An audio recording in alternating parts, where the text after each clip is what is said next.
Well, howdy there, folks. James, Political Friar, coming to you. I got the politics hat on, and so I'm going to have a little bit of a political talk with you. Now, I was going to cover the third Republican debate, and I realized why.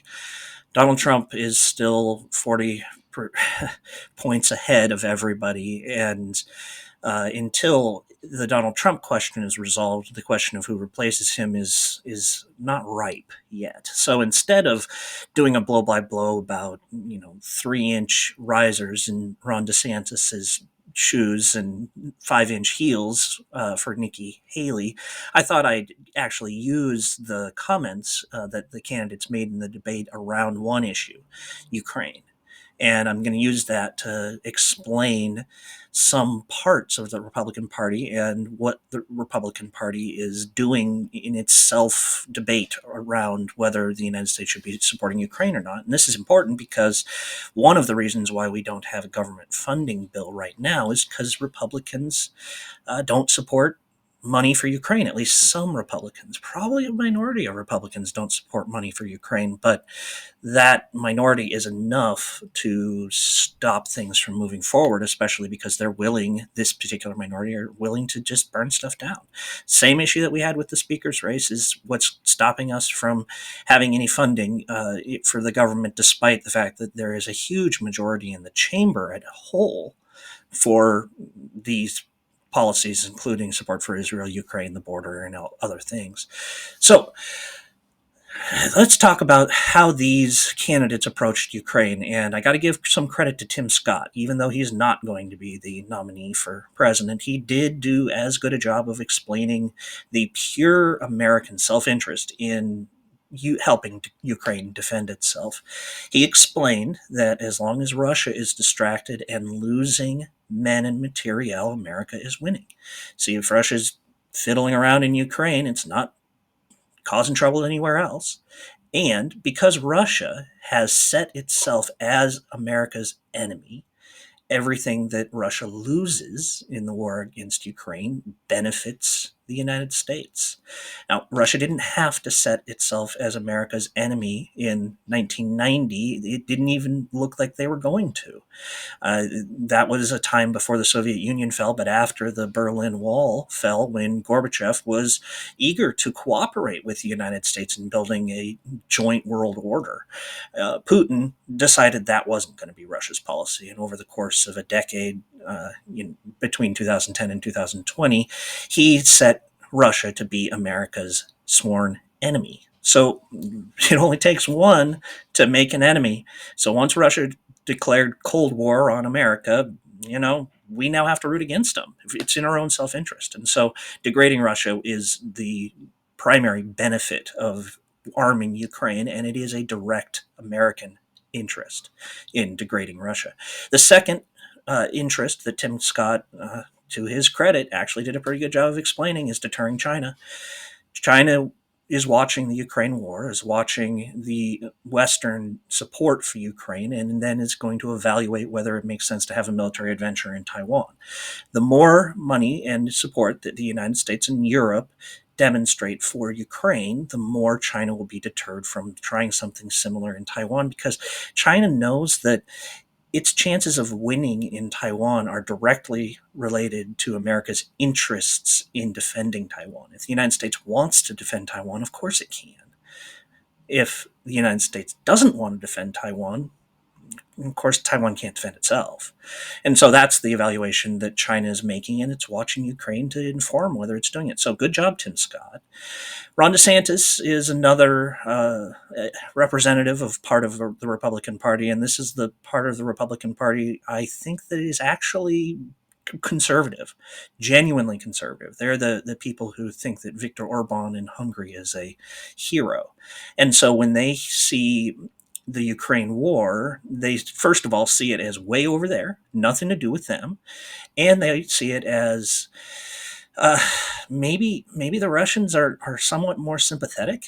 The Russians, after all, are against gay marriage. They are for all of the social policies that these Republicans see as most important. They are potentially morally virtuous because they're explicitly uh, a religious state. I don't know. It's not that these Republicans are pro-Russian. It's that they have other priorities. They are focused on social issues in the United States. They're focused on domestic issues. They're focused on the border, and they're focused on culture, and they feel like Russia doesn't have anything to do with them. Well, they're obviously wrong. As Chris Christie pointed out, to his credit, when the United States ignores shooting wars in Europe, hundreds of thousands of Americans die. And this is, like, breaking Godwin's law again, but we didn't intervene in Europe until 1941, and that allowed Hitler to have his successes, and it cost 500,000 Americans to put him back in his box. So if you don't oppose these types of aggressive wars early, it costs more. And that's what Chris Christie demonstrated. And he demonstrated that, hey, this isn't the first time we've flirted with making that mistake. In 1919, after losing 116,000 Americans, we didn't ratify the Treaty of Versailles and let Germany come right back. So he explained the kind of broader American idea of enforcing the international norm, that you don't allow for aggression to go unopposed because it just grows, is the problem. And you end up paying more in the end. So good job, Chris Christie, of explaining that. Boy, I wish Joe Biden would do that, because I think there are a good number of Republicans who would understand that argument. Nikki Haley basically mirrored what Chris Christie and Tim Scott said. She clearly agrees with them. She did do a good job of unifying the potential global crisis between Iran, China, Russia, North Korea as an actual axis. I mean, the Iranians like to use the term axis of resistance. Nikki Haley was calling them the unholy alliance.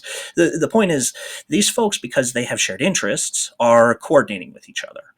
They don't agree with each other. Their visions of the world are drastically different, except for they have the same attitude that the United States has with Ukraine, which is the enemy, my enemy is my friend. And then you have Vivek Ramaswamy, who, wow, he sounded a lot like Russian propaganda, frankly. If you are reading RT, the Russian propaganda outlet in English, you're going to hear stuff that sounds a lot like Vivek Ramaswamy. I don't think he's coordinating. I think this is incidental, but I also think he buys it.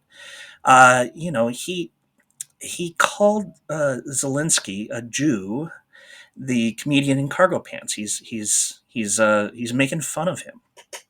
He called the Zelensky's associates Nazis. Now, you're seeing in the mainstream media that he called Zelensky Nazi. He didn't. He called the people in the Azov regiment that Zelensky celebrated Nazis, and that's closer. They're not Nazis. They aren't anti-Semitic. They have some fascist iconography that they've borrowed because they were part of a war of resistance against Russia during World War II. And we can explain all the history around that, but they're not Nazis, Vivek. Don't be ignorant. Ukraine is not a democracy, he says, so they're not worth supporting. Well, you're right. Ukraine is a aspirational democracy, but Ukraine is fighting a war of survival. You're darn right they've put in emergency measures that are authoritarian. They have. It's an expedient. It's the same thing you do in emergencies, Vivek. It doesn't mean they won't be a democracy, and it doesn't mean they aren't worth giving an opportunity to do it. But you're right.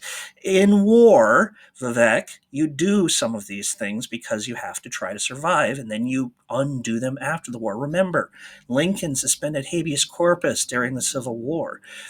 There were internment camps in the United States during World War II. These aren't very democratic things, but are you saying that the United States isn't a democracy because of it? No, I don't think you get it. You said that Ukraine is anti-Christian. That's just wrong, man. The Ukrainian Orthodox Church was previously subordinate to the Russian Orthodox Church, and when the Russian Orthodox Church started to call for Ukraine's destruction as a country, the Ukrainian Orthodox Church said, yeah, we're not listening to you anymore. That's not anti-Christian. You're just wrong about that, buddy. I don't know where you're getting, well, I do know where you're getting some of this stuff. Uh, talk radio and Russian propaganda, and sometimes those things sound a lot the same. Another point that Vivek made is that you are sending so much money to Ukraine that we can't afford it. It's going to cost us so much that we just can't do it. He said, "Hey, I know how to solve entitlements, Social Security and Medicare potentially going broke within the next decade. We'll just stop spending money on Ukraine." Okay, you're a STEM guy, you're a business guy, you're a CEO. I think you might know a little bit about numbers. So, total cost for Ukraine so far is about $100 billion from the United States taxpayer. If Joe Biden gets his way, we'll spend about another $100 billion next year.